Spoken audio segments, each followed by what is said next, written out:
사순절을 앞두고 있습니다. 2월 18일이 제수요일이고 이번 주 수요일부터 40일간의 사순절이 시작됩니다.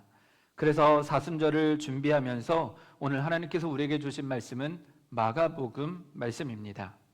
마가복음은 신약성경의 복음서 중에 마태, 마가, 누가, 요한복음 4개의 복음서 중에 가장 짧은 복음서이자 가장 먼저 기록된 복음서입니다. 말씀을 읽어보시면 아시겠지만 마가복음은 무척 역동적이고 긴박감이 넘치는 복음서입니다. 문장 자체가 속도가 매우 빠르고요. 내용도 그 전기가 아주 빠릅니다. 특히 곧, 즉시, 서둘러 이런 단어들이 굉장히 많이 반복된다는 것을 알 수 있습니다. 마치 전쟁터에서 급하게 타전된 소식을 전하는 것처럼 마가복음은 처음부터 끝까지 아주 숨가쁘게 예수님의 일생이 전해집니다. 왜 마가는 이렇게 급박하게 펜을 들고 예수님의 일생을 기록했을까요? 우리는 마가복음이 기록된 당시의 시대적인 상황을 먼저 살펴봐야 합니다. 마가복음은 로마에 있던 그리스도인들을 위해서 쓴 복음서입니다. 당시 로마 제국은 네로 황제의 통치하에 있었고 그리스도인들은 역사상 가장 잔혹한 박해를 받고 있었습니다. 왜냐하면 로마에 큰 불이 났었는데요. 그 대화재의 방화범으로 누명을 썼기 때문입니다. 그래서 온갖 로마 시민들은 그리스도인들을 잡아다가 콜로세움 원형 경기장에서 사자의 밥이 되게 하거나 십자가 혹은 기둥에 매달아서 화형을 시키는 아주 끔찍한 그런 박해를 저질렀던 시절입니다. 숨소리조차 크게 낼 수 없었던 절체절명의 위기의 순간, 모든 성도들이 공포와 절망 가운데 언제 죽을지 모르는 그런 두려움 속에서 그들은 무엇이 가장 필요했을까요? 따뜻한 위로의 말이었을까요? 아니면 그들을 박해하는 사람들에게서 구해낼 어떤 지원군이 필요했을까요? 무엇이든 다 필요했겠죠. 하지만 그 로마에서 박해를 받던 그리스도인들에게 가장 필요한 것은 바로 예수 그리스도의 복음이었습니다. 죽음의 고통을 이겨낼 수 있는 이유, 죽음의 위협 앞에서도 끝까지 믿음이 흔들리지 않고 예수님을 부인하지 않았던 그 생명의 복음이 마가복음의 기록의 목적이었습니다. 마가는 펜을 들어서 믿음이 흔들리는 로마의 성도들에게 이렇게 외칩니다. 두려워하지 마십시오. 로마 황제가 세상의 주인이 아닙니다. 십자가에서 죽으신 그리고 부활하신 예수 그리스도, 그분이 진정한 우리의 왕이십니다. 할렐루야. 이것이 복음입니다. 오늘을 살아가는 우리도 별반 큰 차이가 없는 것 같습니다. 비록 우리가 사자굴에 던져지지는 않지만, 십자가 처형을 당하지는 않지만 우리는 경제적인 위기, 질병의 고통, 깨어진 관계, 불확실한 미래, 이와 같은 수많은 영적인 어려움 가운데 둘러싸여 살아가고 있기 때문입니다. 이 답답하고 막막한 현실을 뚫고 나갈 수 있는 힘은 오직 예수 그리스도의 복음밖에 없음을 믿으시기 바랍니다. 오늘 마가복음을 통해서 선포되는 위대한 복음의 능력이 우리의 마음에 충만하기를 다시 한번 간절히 축원합니다. 마가복음은 아주 웅장한 선언으로 시작합니다. 1절입니다. 하나님의 아들 예수 그리스도의 복음의 시작은 이러하다. 하나님의 아들 예수 그리스도의 복음의 시작은 이러하다. 그냥 읽으면요, 평범한 문장입니다. 그렇죠? 여기에 어떤 웅장한 메시지가, 어떤 단호한 결의가 있을 수 있을까요? 근데요, 이 짧은 한 문장 속에는 세상을 뒤집는, 세상을 반역하는, 아니 세상을 혁명시키고자 하는 엄청난 메시지가 들어있습니다. 한글로 읽으면 잘 나타나진 않지만 이 본문을 헬라어 또는 히브리어로 읽으면 당시 마가복음을 읽었던 사람들에게는 가히 핵폭탄 같은 엄청난 큰 충격이었습니다. 먼저 복음이라는 단어를 주목해야 합니다. 복음이라는 단어는 헬라어로 유앙겔리온이라는 단어고요. 이 단어는 기쁜 소식이라는 뜻입니다. 그런데 당시 1세기 로마 사회에서 이 단어는요, 아무 때나 쓰는 단어가 아니었습니다. 이 단어는 오직 황제에게만 사용했던 단어입니다. 로마 황제가 아들을 낳았을 때 그 소식이 바로 유앙겔리온이었고요. 로마 황제가 전쟁터에서 승리하였을 때 그 전쟁의 승전보가 바로 유앙겔리온이었습니다. 그래서 로마의 전령들은 로마 전역을 달리면서 외쳤습니다. 황제의 아들이 태어났다. 유앙겔리온. 황제의 아들이 태어났다. 유앙겔리온. 황제가 전쟁에서 승리하셨습니다. 로마에 평화가 왔습니다. 이게 바로 유앙겔리온, 복음입니다. 그렇기 때문에 당시 사람들에게 복음은 로마 황제의 권력과 힘을 의미했습니다. 그런데요, 지금 복음서를 쓰고 있는 마가가 이 유앙겔리온, 복음이라는 단어를 누구에게 쓰고 있습니까? 로마 황제가 아닙니다. 저 변방 식민지, 어디 붙어 있는지도 모르는 이스라엘이라는 그 나라에, 또 저기 갈릴리의 나사렛이라는 아주 시골 촌구석에 일용직 노동자, 그것도 로마의 반역자로 몰려서 가장 비참하게 십자가에 못 박혀 죽은 나사렛 예수에게 유앙겔리온이라는 단어를 사용하고 있는 것입니다. 이것은 로마 제국과 네로 황제에 대한 정면 도전이었습니다. 로마의 칼과 창이 가져다주는 평화는 가짜다. 황제가 주는 빵과 포도주는 가짜 복음이다. 죄와 죽음의 권세를 깨뜨리신 예수 그리스도, 그분이 진짜 황제, 진짜 왕이시며 그분의 이야기가 진짜 유앙겔리온, 진짜 복음이다. 마가는 지금 로마 제국과 황제의 가치관을 전복시키고 예수님이 이 세상의 진정한 왕 되심을 선포하고 있는 것입니다. 그 선포의 문장이 바로 마가복음 1장 1절, 하나님의 아들 예수 그리스도의 복음의 시작은 이러하다라는 문장입니다. 그러니 박해 가운데 있는 성도들이 1장 1절의 말씀을 읽었을 때 그들의 마음의 심장이 얼마나 두근거렸겠습니까? 또한 복음의 시작이라는 표현에서 시작이라는 단어를 주목해야 합니다. 이 시작이라는 단어는 헬라어로 아르케라는 단어인데요, 이 아르케라는 단어는 사실 우리에게는 창세기 1장 1절에 더 가깝게 느껴집니다.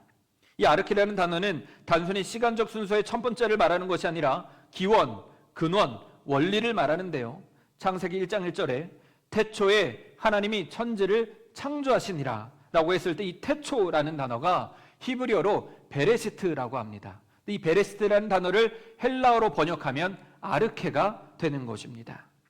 태초라는 단어가 베레시트이기 때문에 이 말이 바로 시작이라는 뜻이요, 창세기의 베레시트, 이 태초가 창조의 시작이라면 마가복음 1장 1절에 복음의 시작의 이 아르케는 새로운 창조, 곧 구원의 시작을 의미합니다.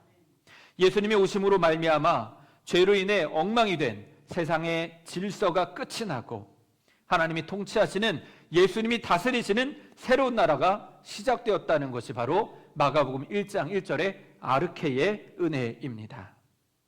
사랑하는 성도 여러분, 그러므로 복음이 무엇입니까? 복음이란 우리의 인생에 예수님이 찾아오시는 그 순간 우리의 모든 죄악은 끝이 났다는 선포입니다. 죄의 사슬이 끊어졌고 실패와 상처의 역사가 끝났다라는 것이 바로 복음의 시작입니다. 오늘 이 시간 모든 우리 안에 있는 죄와 허물들이 예수님의 십자가의 보혈로 완전히 사라지고 주님과 함께 새로운 복음의 시작을, 복음의 삶을 살아가는 아르케의 은혜가 우리 안에 충만하기를 간절히 축원합니다. 이 위대한 복음의 시작을 알리기 위해서 하나님은 곧바로 예수님을 이 땅에 보내지 않으셨습니다. 예수님을 보내시기 전에 먼저 한 사람을 예비하셨습니다. 그 사람이 바로 세례자 요한입니다. 마가는 세례 요한의 등장이 우연이 아님을 증명하기 위해서 구약 성경을 인용합니다. 오늘 본문 2절과 3절의 말씀인데요, 이사야 선지자의 글이라고 소개되어 있지만 사실은 말라기 선지자와 이사야 선지자의 예언이 합쳐진 말씀입니다. 먼저 말라기 3장 1절입니다. 내가 나의 특사 심부름꾼을 보내겠다. 그가 나의 갈 길을 닦을 것이다.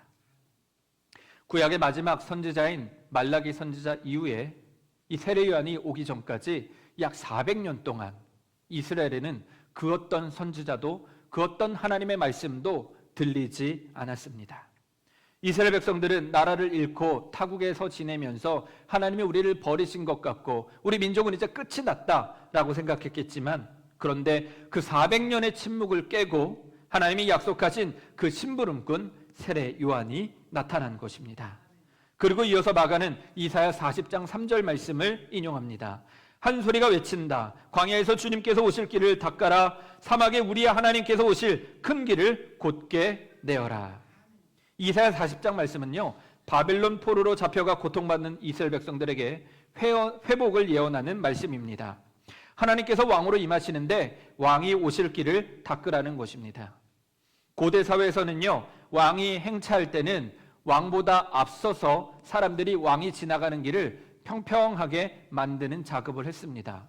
왕이 타고 가는 말이나 마차가 그 길에 그 울퉁불퉁함으로 인해서 덜컹거리는 것을 방지하기 위해서 움푹 패인 것은 흙으로 덮어서 막아주고 뾰족뾰족 불뚱불뚱 튀어나온 것은 깎아서 평지를 만들었다는 것이죠.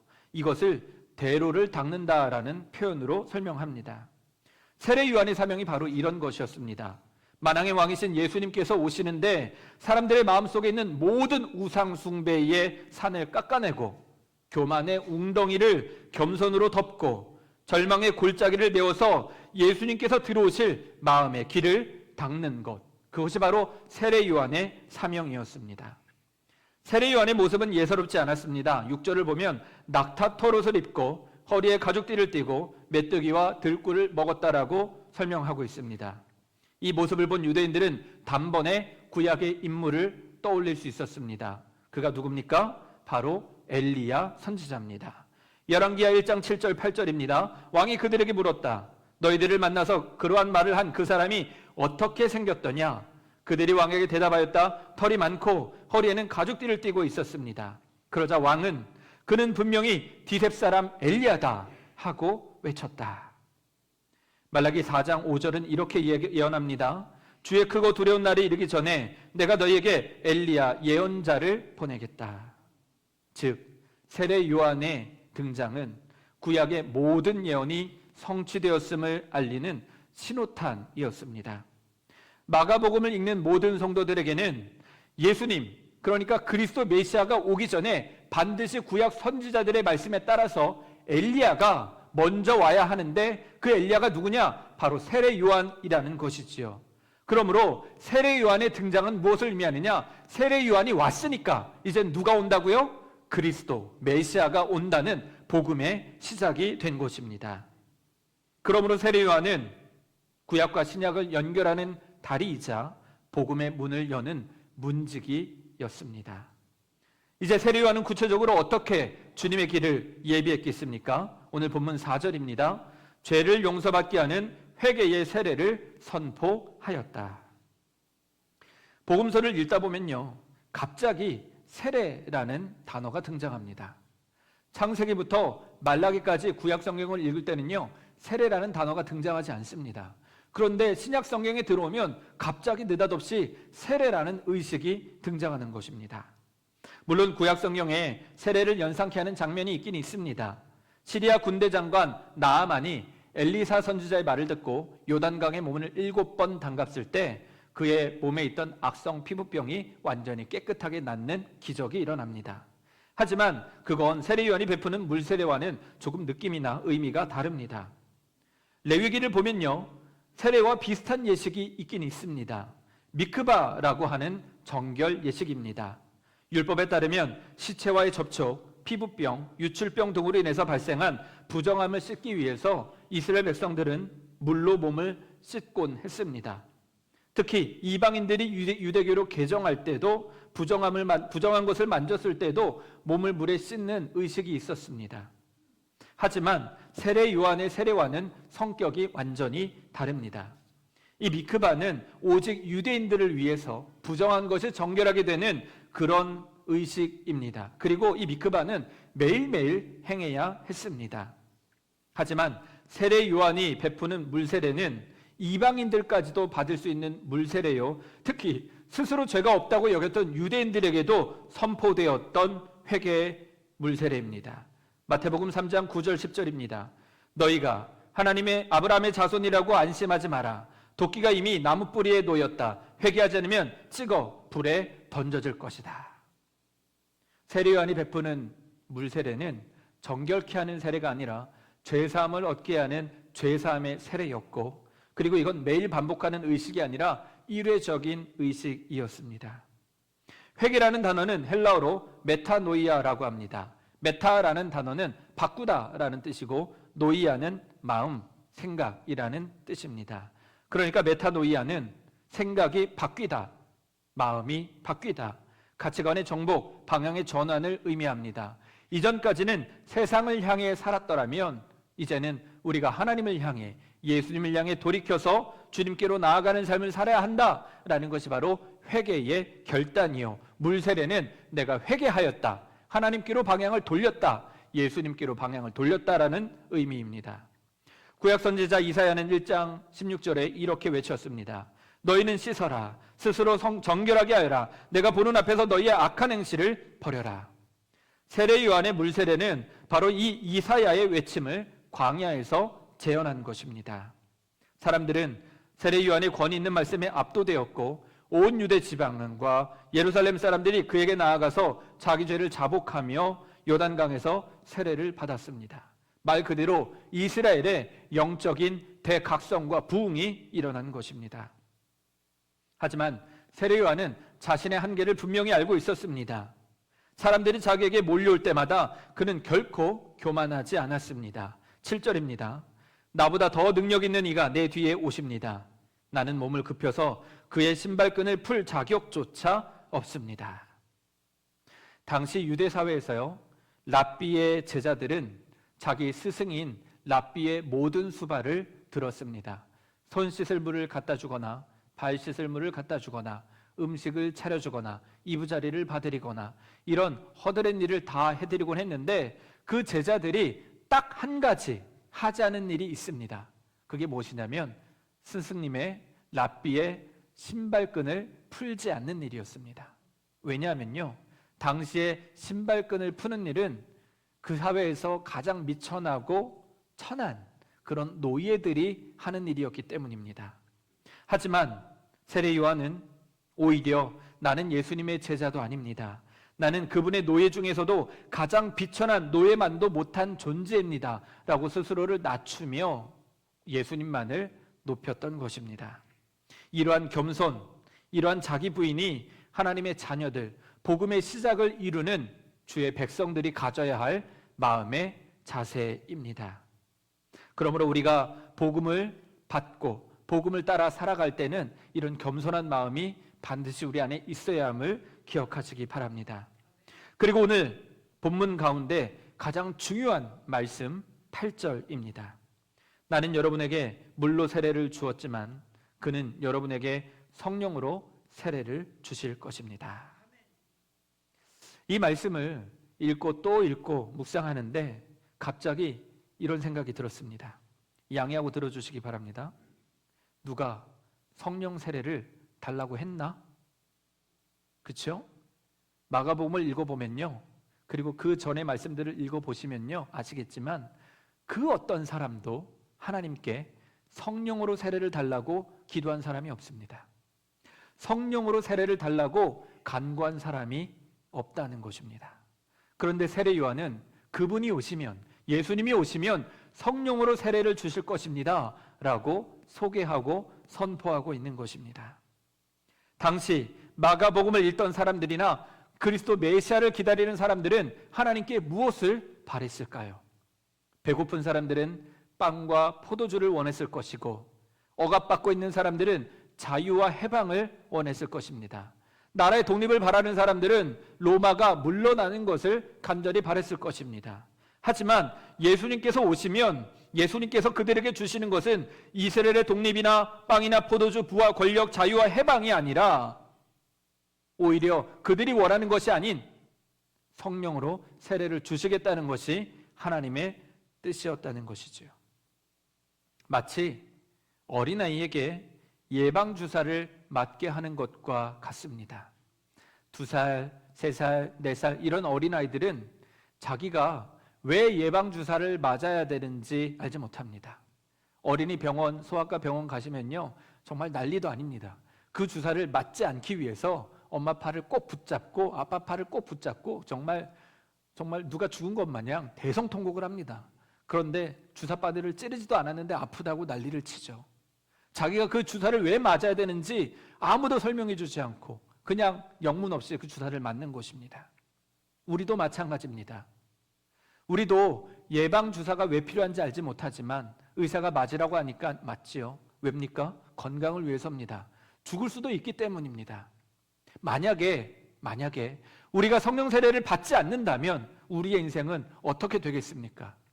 우리를 창조하신, 우리를 만드신 하나님 아버지 보시기에 우리가 이 땅에서 살아감에 있어서 우리에게 가장 필요한 것은 빵이나 포도주, 부와 명예, 권력이 아니라 성령으로 세례를 받는 것이 가장 급하기 때문에 예수님을 보내주셨고 예수님을 통해서 성령으로 세례를 받게 해주신다고 하신 것입니다. 이것을 기억하시기 바랍니다. 우리에게 진짜 필요한 것은 이 험난한 세상, 죄악으로 가득한 세상에서 하나님의 자녀로 살아가기 위해 반드시 우리에게 그 무엇보다 필요한 것은 성령으로 세례를 받는 것, 그것이 바로 하나님 아버지의 뜻임을 믿으시기 바랍니다. 물세례는 회개의 표시는 될 수 있습니다. 하지만 사람을 근본적으로 변화시키지는 못합니다. 물로 몸을 씻는다고 해서 마음속에 있는 모든 죄의 본성들이 사라지겠습니까? 아니요. 씻고 나면 또다시 죄를 짓게 되는 것이 인간입니다. 구약의 이스라엘 백성들을 보십시오. 그들은 하나님의 선택받은 자녀였고 하나님의 제사장 나라였습니다. 성전에서 하나님을 예배하기까지 하였습니다. 하지만 그들은 결국 어떻게 됐습니까? 하나님을 버리고 우상을 따라 살았다는 것입니다. 왜 그렇게 되었습니까? 그들의 마음이 병들었기 때문이요, 그들의 마음이 성령으로 충만하지 않았기 때문입니다. 그래서 하나님은 에스겔 선지자를 통해 이렇게 말씀하십니다. 에스겔 36장 26절 27절입니다. 너희에게 새로운 마음을 주고 너희 속에 새로운 영을 넣어주며 너희 몸에서 돌같이 굳은 마음을 없애고 살갗처럼 부드러운 마음을 주며 너희 속에 내 영을 두어 너희가 나의 모든 율례대로 행동하게 하겠다. 그러면 너희가 내 모든 규례를 지키고 실천할 것이다. 요엘서 2장 28절입니다. 내가 모든 사람에게 나의 영을 부어주겠다. 너희의 아들, 딸은 예언하고 노인들은 꿈을 꾸고 젊은이들은 환상을 볼 것이다. 구약시대 때는 왕이나 제사장, 선지자 같은 특별한 사람들에게만 성령이 임했는데요, 메시아가 오시면 남녀노소를 막론하고 모든 하나님의 자녀들에게 성령을 부어주시겠다는 하나님의 신실한 약속인 것입니다. 하나님은 우리에게 참된 행복, 진정한 기쁨의 삶을 허락해 주시기 위해서 우리 마음의 굳은 마음, 돌과 같은 마음을 제하여 버리시고 성령을 부어주시겠다고 오래전부터 여러 선지자를 통해서 선포하셨고, 성자 예수님께서 우리에게 오셔서 우리에게 성령으로 세례를 주시겠다고 복음서의 시작에 기록해 놓은 것입니다.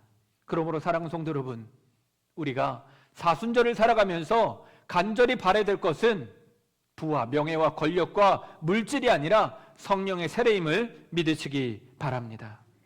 그렇다면 성령으로 세례를 받는다는 것은 구체적으로 어떤 의미겠습니까? 그것이 무슨 뜻인지 알아야 우리가 구하고 성령으로 살 수 있지 않겠습니까?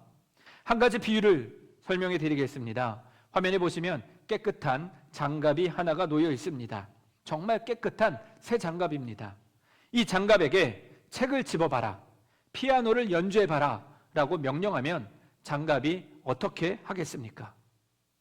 장갑은 아무것도 할 수 없습니다.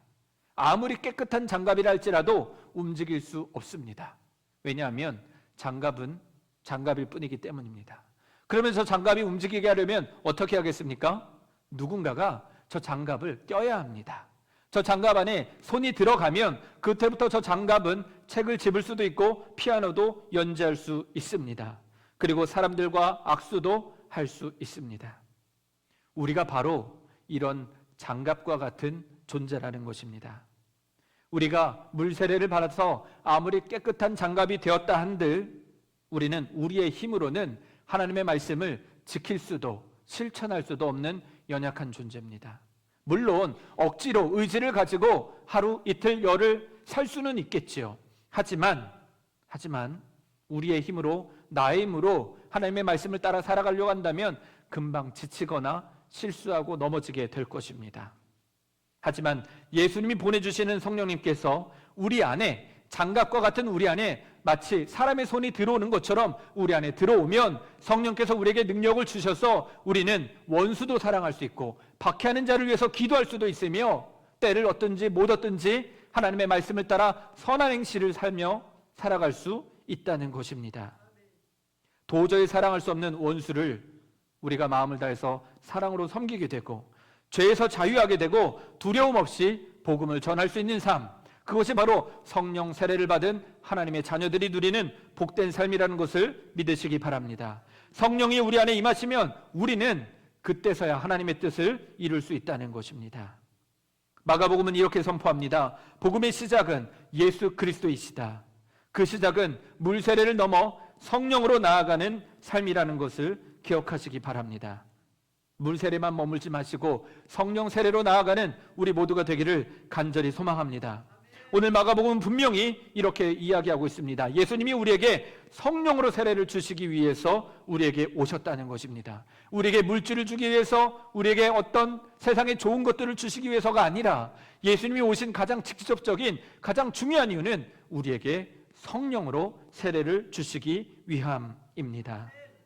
사도행전 1장 8절 말씀을 기억하십니까? 예수님께서 승천하시기 전에 예수님의 제자들에게 이와 같이 선포하셨습니다. 오직 성령이 너희에게 임하시면 너희가 권능을 받고 땅끝까지 내 증인이 되리라 하셨습니다. 성령이 임하면 우리가 능력을 받고 하나님의 말씀을 따라 살아갈 수 있다는 것입니다. 그러므로 우리 하나님 아버지께서는 우리 장유교의 모든 성도님들이 성령의 능력으로 이번 사순절을 살아내기를 간절히 원하십니다.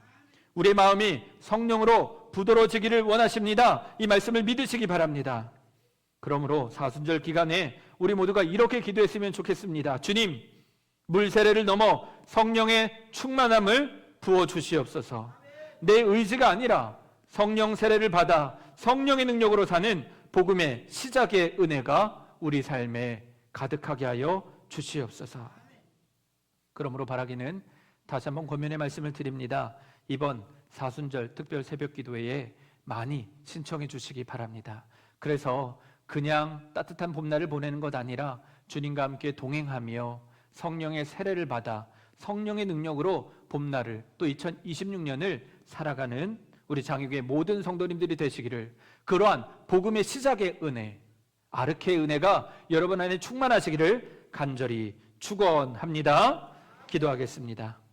참 좋으신 하나님, 우리에게 은혜를 베풀어 주셔서 복음의 시작이 무엇인지, 왜 우리가 성령의 세례를 받아야 되는지, 왜 예수님께서 이 땅에 오셨는지 그 의미를 다시 한번 깨닫게 해주심 감사합니다.